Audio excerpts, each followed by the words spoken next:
नमस्कार। अक्सर सोचा जाता है कि मकर संक्रांति का त्योहार जो हम सब मनाते हैं वो फसलों से जुड़ा है। लेकिन क्या हो अगर इसकी जड़ें एक पिता और पुत्र के बीच हुए एक जबरदस्त टकराव में हों? चलिए आज इसी दिलचस्प कहानी को समझते हैं। तो सवाल ये उठता है, क्या एक पिता अपने ही बेटे का सबसे बड़ा दुश्मन हो सकता है? ये सवाल सिर्फ एक कहानी का हिस्सा नहीं है, बल्कि उस महान संघर्ष की आधारशिला है जिसने मकर संक्रांति जैसे त्योहार को जन्म दिया। आइए इस कहानी के बिल्कुल केंद्र में चलते हैं। और यह समझना जरूरी है कि ये कोई आम पारिवारिक झगड़ा नहीं था। बिल्कुल नहीं, ये तो ब्रह्मांड की दो सबसे बड़ी ताकतों के बीच का टकराव था। एक ऐसी लड़ाई जिसका होना जैसे पहले से ही तय था। एक तरफ थे सूर्य देव, मतलब कि प्रकाश, दिव्य सार और हाँ, अहंकार के प्रतीक, और उनके ठीक विपरीत दूसरी तरफ थे उनके अपने ही पुत्र शनि, जो अंधकार, कर्मफल और बिल्कुल निष्पक्ष न्याय के देवता थे। इन दोनों के बीच की दुश्मनी तो जैसे उनके जन्म के साथ ही लिख दी गई थी। तो इस दुश्मनी की जड़ें कहां से शुरू हुईं?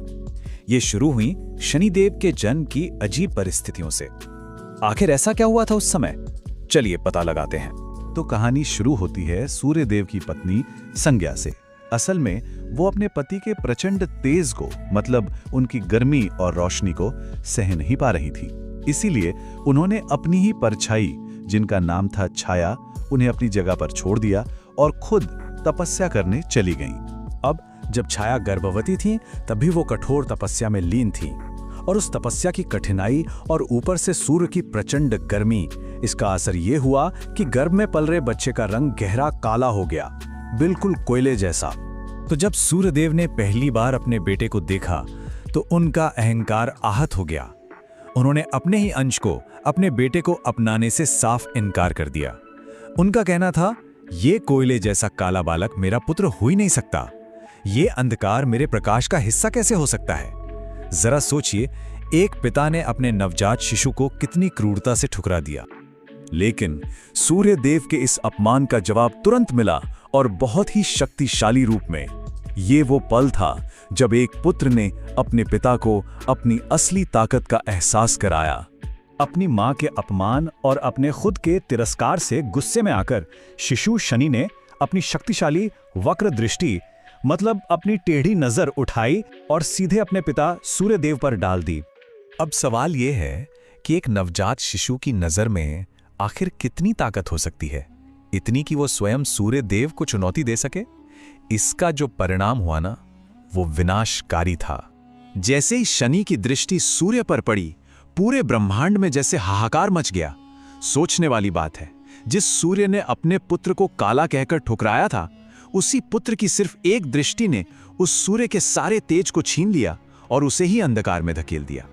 इसके बाद युग बीत गए, लेकिन फिर एक दिन ऐसा आता है हर साल जो इन बिछड़े हुए पिता पुत्र को आमने सामने आने के लिए मजबूर कर देता है। और इसी घटना को हम जानते हैं मकर संक्रांति के नाम से।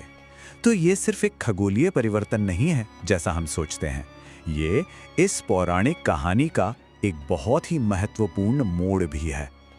और यहीं पर आता है कहानी का सबसे दिलचस्प मोड़। ब्रह्मांड का नियम देखिए, साल में एक दिन पिता सूर्य को मकर राशि यानी कैप्रिकॉर्न में प्रवेश करना ही पड़ता है। और मकर राशि के स्वामी कौन है?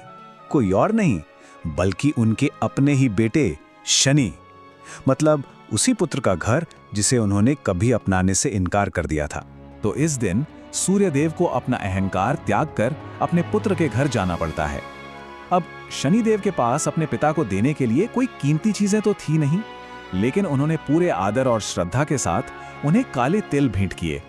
अपने बेटे का यह प्रेम और आदर देखकर सूर्यदेव बहुत प्रसन्न हुए और उन्होंने एक आशीर्वाद दिया, आज के दिन जो कोई भी इन काले तिलों से हमारी पूजा करेगा वो तुम्हारे अशुभ प्रभाव से मुक्त हो जाएगा और मेरा प्रकाश प्राप्त करेगा। उनका घर धन धान्य से भर जाएगा। इस तरह उन्होंने शनि के उस साधारण से उपहार को सभी भक्तों के लिए एक शक्तिशाली अनुष्ठान में बदल दिया। तो इस प्राचीन कहानी का आज हमारे त्योहारों से क्या लेना देना है? मतलब ये जो सारी परंपराएं हैं, ये आखिर आई कहां से? चलिए इस कनेक्शन को समझते हैं।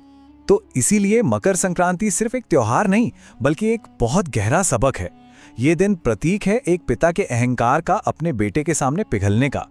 ये एक मौका है कड़वे या टूटे रिश्तों को सुधारने का, और माना जाता है कि इस दिन काले तिल का दान करने से सूर्य और शनि दोनों का आशीर्वाद मिलता है। ये असल में अहंकार पर पारिवारिक सुलह की जीत है, और काले तिल का वो दान उसी सुलह का सबसे बड़ा प्रतीक बन जाता है। और ये कहानी हमें एक बड़े सवाल के साथ छोड़ जाती है।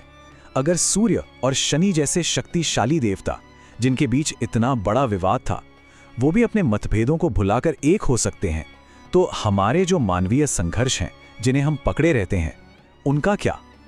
क्या इस कहानी से प्रेरणा लेकर अहंकार, क्षमा और परिवार के महत्व पर फिर से विचार नहीं किया जा सकता?